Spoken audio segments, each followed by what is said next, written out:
Hello students, कैसे हैं आप सभी लोग।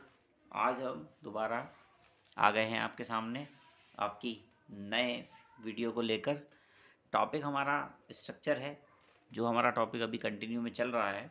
और स्ट्रक्चर से रिलेटेड हम नई नई चीज़ों को जान रहे हैं, और उससे रिलेटेड हम जो भी प्रोग्राम इम्प्लीमेंट किए जा सकते हैं उन प्रोग्राम को हम लोग यहाँ पर इम्प्लीमेंट कर रहे हैं। ज़्यादातर एग्ज़ाम में एक क्वेश्चन आता है कि आप स्टूडेंट्स का डेटा एंटर कराइए। ठीक है जी, रोल नंबर एंटर करा लीजिए, नाम एंटर करा लीजिए, मार्क्स एंटर करा लीजिए। और इस तरीके से मार्क्स वगैरह, नाम, रोल नंबर, सब चीज़ें एक साथ एंटर कराना होता है। तो उस चीज़ को एंटर कराने के लिए आप ये कह सकते हैं कि भैया नाम तो एरे में स्टोर होगा, कैरेक्टर टाइप का एरे होगा। रोल नंबर जो है वो इंटीजर टाइप का होगा। मार्क्स जो है वो फ्लोट टाइप के होंगे, क्योंकि किसी के हाफ मार्क्स भी आ सकते हैं। तो इसलिए हम लोगों को स्ट्रक्चर यहाँ पर बहुत सूटेबल होता है। अब बात ये आती है कि आप स्ट्रक्चर जो बनाएंगे, सपोज़ करो आपने एक स्ट्रक्चर बनाया, जैसा कि आप अपनी स्क्रीन पर देख रहे हैं। हमने यहाँ पे एक शब्द लिखा स्ट्रक्ट, कीवर्ड लगा दिया स्ट्रक्ट, और उसके बाद हमने ABC नाम का यहाँ पर एक स्ट्रक्चर जो है, जिसका नाम हमने ABC रखा है, वो बनाया। बॉडी शुरू करी, हमने कहा जी कैरेक्टर टाइप का एक नेम नाम का हमारे पास में यहाँ पर 20 साइज़ हमने जो दिया है, ये हमारी एक एरे बन गई, और जिसमें हम स्टूडेंट का नाम डाल सकते हैं। उसके बाद बात आती है इंटीजर टाइप का डेटा टाइप है। रोल नंबर नाम का वेरिएबल हमने लिया, इसमें आप अपना रोल नंबर मेंशन करेंगे। देन उसके बाद बात आती है फ्लॉट की। ठीक है जी, फ्लॉट में हम लोग मार्क्स ले लेंगे यहाँ पे, और इस तरीके से हम लोग स्ट्रक्चर बनाते हैं। अब मेन चीज़ क्या आती है कि नॉर्मल आप इसको इजीली काम कर सकते हो भाई। यूज़र से वैल्यू ले लीजिए ऑब्जेक्ट की हेल्प से, और 1 बाय 1 वो डलवा दीजिए आप इसके अंदर स्टूडेंट्स का डेटा। बट बात सबसे पहले ये आती है कि आप स्ट्रक्चर के वेरिएबल्स को वैल्यू कहाँ कहाँ दे सकते हैं। आज का जो हमारा टॉपिक है वो यही है। क्या टॉपिक है? इनिशियलाइजिंग ऑफ स्ट्रक्चर वेरिएबल, यानी कि स्ट्रक्चर के वेरिएबल में वैल्यू किस तरीके से दी जा सकती है। क्या हम पहले से वैल्यू दे सकते हैं? नहीं दे सकते पहले से वैल्यू।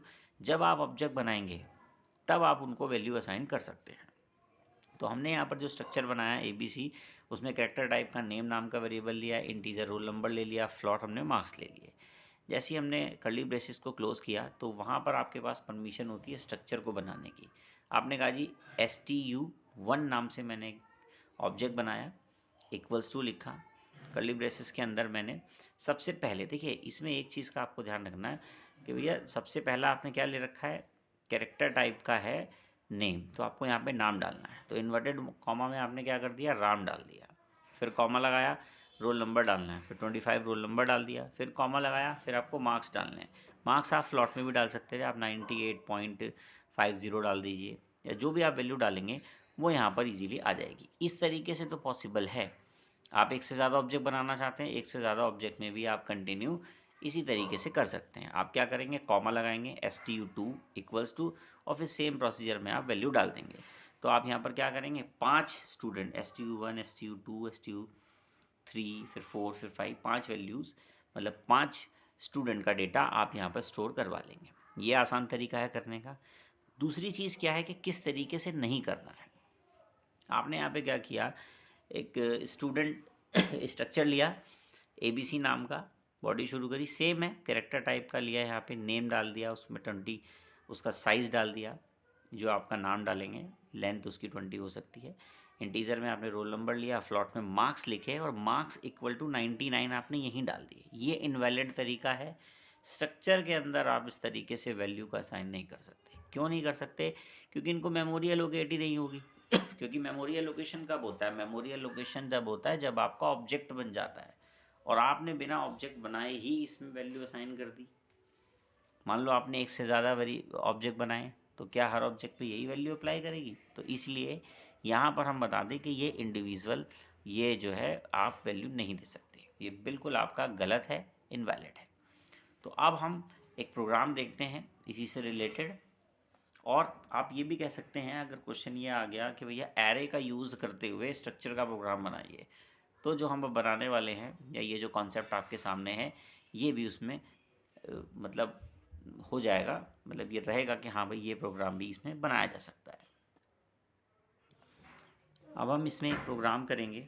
ये प्रोग्राम हमसे क्या करा रहा है कि program to display the value of structure member, यानी कि स्ट्रक्चर के जो मेंबर हैं उनकी वैल्यू को यहाँ पर वो डिस्प्ले करवाएगा। और किस तरीके से हम अपनी वैल्यू के हिसाब से उनमें वैल्यू कैसे डालेंगे, किस तरीके से वैल्यू रीड होगी, किस तरीके से डिस्प्ले होगी, वो कॉन्सेप्ट हम यहाँ समझेंगे। सबसे पहले हमने यहाँ पे क्या किया, 3 हेडर फाइल हमने यहाँ लगाई। पहली हेडर फाइल वही है आपकी stdio.h, दूसरी हेडर फाइल आपकी conio.h और तीसरी हेडर फाइल आपकी string.h है।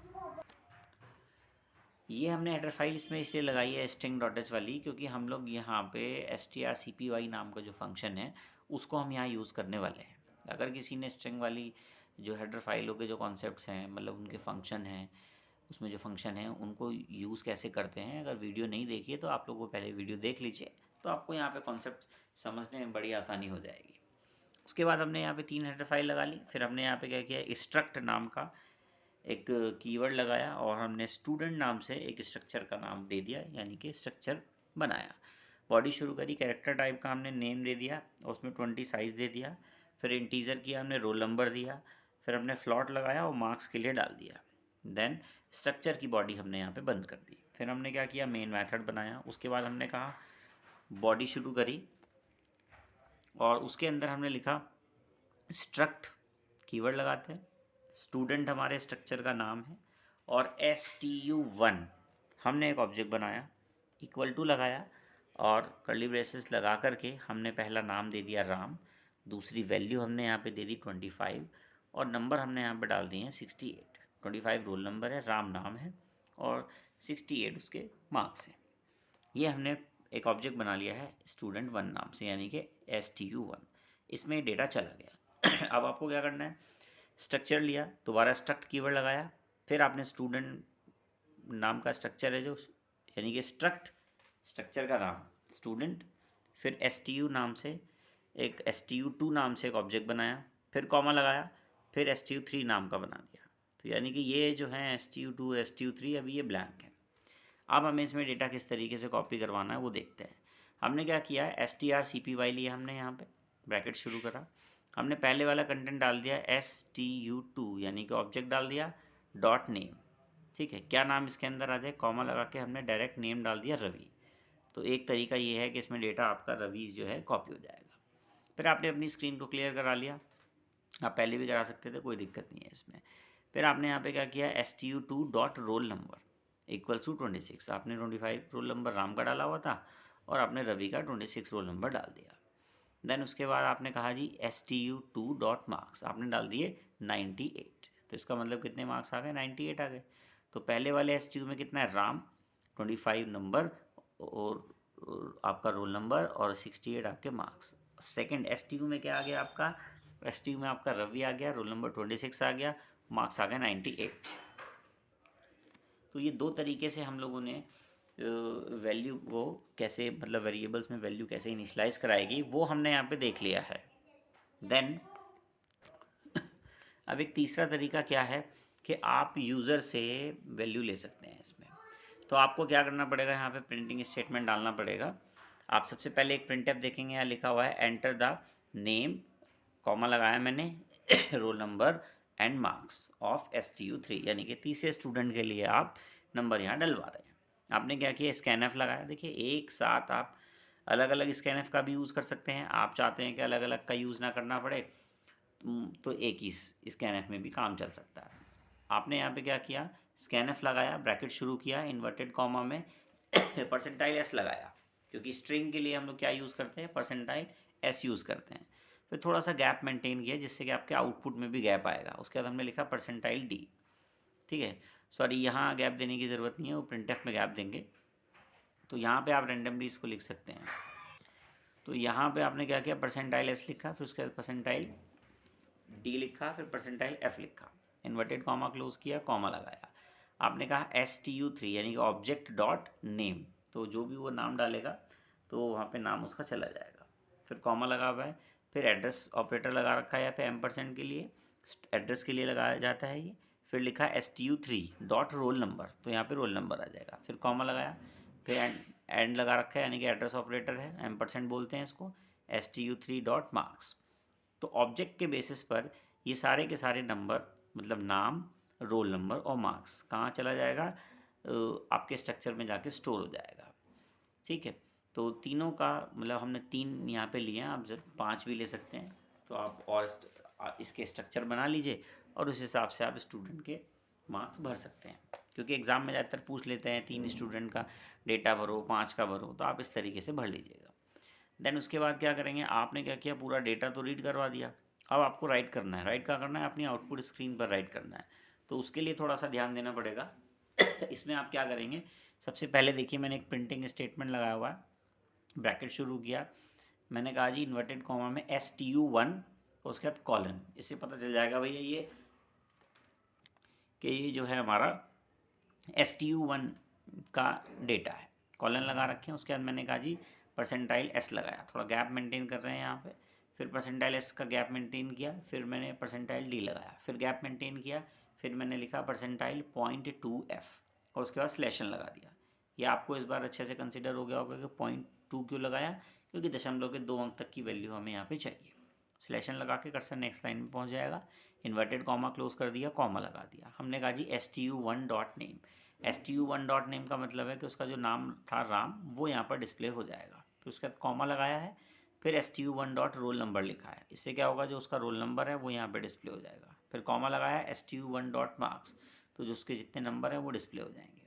फिर ऐसे ही हमने दूसरे के लिए घेरा, प्रिंटफ लगाया, यहाँ पे हमने इन्वर्टेड कॉमा में STU2, ये एज इट इज़ आपकी स्क्रीन पर प्रिंट हो जाएगा। फिर आपने यहाँ कॉलन लगाया, फिर गैप मेंटेन किया, परसेंटाइल S आपने यहाँ पर लिखा, फिर गैप मेंटेन किया, फिर परसेंटाइल D लिखा, उसके बाद परसेंटाइल 0.2F दोबारा लिखा, स्लैशन लगाया, जिससे कर्सर नेक्स्ट लाइन में पहुँच जाएगा और वैल्यू डिस्प्ले होगी ऑब्जेक्ट के बिहाफ पे STU2 dot name, STU2 dot roll number और STU2 डॉट मार्क्स। तो आपका नाम, रोल नंबर और मार्क्स तीनों यहाँ पे प्रिंट करा देगा जो भी आपने यहाँ दे रखे थे। अब बात आती है तीसरे वाले के लिए। तीसरे वाले के लिए भी सेम काम करना है, प्रिंटफ दिया, ब्रैकेट में इन्वर्टेड कॉमा में STU3 दिया, कॉलन लगाया, परसेंटाइल S लगाया, परसेंटाइल D लगाया, गैप मेंटेन करते चलेंगे, परसेंटाइल 0.2F लगाया, स्लैशन लगा दिया, इन्वर्टेड कॉमा बंद किया, कॉमा लगाया, STU3, क्योंकि तीसरे ऑब्जेक्ट की बात हो रही है, ये तीसरे ऑब्जेक्ट की वैल्यू आपको रन टाइम पे वहाँ पर देनी पड़ेगी, तो जो आपने रन टाइम पे वैल्यू दी होगी वही वैल्यू यहाँ पर शो करेगी। STU3 डॉट नेम, फिर कॉमा लगाया, STU3 डॉट रोल नंबर, फिर कॉमा लगाया, STU3 डॉट मार्क्स। तो इससे क्या होगा कि आपके थर्ड वाले के भी सब चीज़ें यहाँ पे डिस्प्ले हो जाएंगी। देन उसके बाद क्या होगा, गेट CS लगा हुआ है, तो आपकी आउटपुट स्क्रीन होल्ड हो जाएगी जब तक आप अपना आउटपुट देख पाएंगे अच्छे से। और जैसे ही आप अपना कीबोर्ड से कोई की प्रेस करेंगे तो आपका प्रोग्राम एग्जीक्यूट मतलब पूरा कंप्लीट हो जाएगा और आप अपने मेन कोड पे वापस आ जाएंगे। इससे क्या होगा कि आपका जो प्रॉपर आउटपुट दिखाई देगा, उस आपने इसमें किया क्या है, 3 स्टूडेंट लिए, मतलब 3 ऑब्जेक्ट बनाए अलग अलग, और उसमें तीनों में स्टूडेंट का डेटा आपने क्या कर दिया है, स्टोर करा लिया है। आपको जितने भी स्टूडेंट का डेटा स्टोर करना है उतने आप ऑब्जेक्ट बना लीजिए और ऑब्जेक्ट बनाने के बाद उसमें इजीली डेटा आप स्टोर करा दीजिए। इससे ये हो जाएगा कि भाई आपका जो डेटा है वो स्ट्रक्चर के बेसिस पर स्टोर हुआ है, और उसको स्टोर करने का यानी कि उसको स्ट्रक्चर के जो वेरिएबल हैं उसके अंदर वैल्यू इनिशियलाइज कराने के बिल्कुल अलग अलग तरीके हैं, जैसा कि आप अपनी स्क्रीन पर देख रहे हैं। अच्छा, एग्ज़ाम के अंदर क्या होता है कि जनरली आपसे सिर्फ ये नहीं कहता कि भाई इस मेथड से करिए, मेथड आपका कोई भी हो सकता है। आपको तो सिर्फ वहाँ ये बताया जाएगा कि इतने आपको स्टूडेंट लेने हैं या इतने स्टूडेंट का डेटा आपने यहाँ पे स्टोर कराना है, तो उसके लिए आपको ऑब्जेक्ट की हेल्प से बड़ी आसानी के साथ आप अपने काम को ईज़िली पूरा कर सकते हैं। ज़्यादातर आप लोग कोशिश करें, अगर आप लोग कम नंबर का क्वेश्चन है तो आप लोग का जो पहला वाला मेथड इसके अंदर मैंने लगाया है कि भैया आपने STU1 दे दिया और डायरेक्ट हमने वहाँ पे वैल्यू दे दी। समय कम है, नंबर कम नंबर का है, तो आप फिर यहाँ इस तरीके से इसको कर दें, 5 के 5 कर दें और उसके बाद सीधे आप 5 के 5 को डिस्प्ले करवा दें। अगर आपके पास टाइम है, बड़ा क्वेश्चन का नंबर है, ठीक है, तो क्या करेंगे, तो फिर जो STU3 वाले कॉन्सेप्ट पे हमने काम किया है ना, कि हमने क्या किया, यूज़र से वैल्यू यानी कि रन टाइम पर हमने वैल्यू ली है, तो हमें फिर ये हमने जो प्रिंटफ और स्कैनफ लगा रखा है ना अपना, कि enter the name, roll number, ये सब, और फिर स्कैनफ लगा रखा है, स्कैन करा रखी है वैल्यू, तो ये वाला कॉन्सेप्ट आपको करना है। दूसरी बात, अगर उसने ये कह दिया कि भैया आपको रन टाइम पर ही वैल्यू लेनी है, तो फिर मैंडेटरी हो जाएगा कि जो STU3 के साथ हमने कॉन्सेप्ट यूज़ किया है वो यूज़ करना है। और अगर उसने ऐसा बिल्कुल नहीं कहा है तो आप STU1 वाला कॉन्सेप्ट भी यूज़ कर सकते हैं।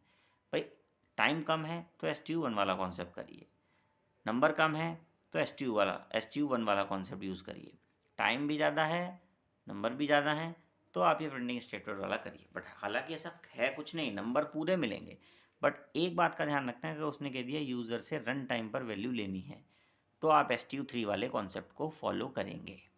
आई होप आप लोग इसको बहुत अच्छे से समझ गए होंगे। क्या कॉन्सेप्ट है? कॉन्सेप्ट ये कहता है कि स्ट्रक्चर के जो वेरिएबल हैं उनको किस किस तरीके से वैल्यू इनिशलाइज की जा सकती है। ठीक है, आई होप समझ गए होंगे आप लोग सब। बढ़िया, इसको एक बार रन करके एग्जीक्यूट कर लीजिएगा, रन कर लीजिएगा और इसका आउटपुट प्रॉपर मैनर में आप लोग नोट कर लीजिएगा। Thank you.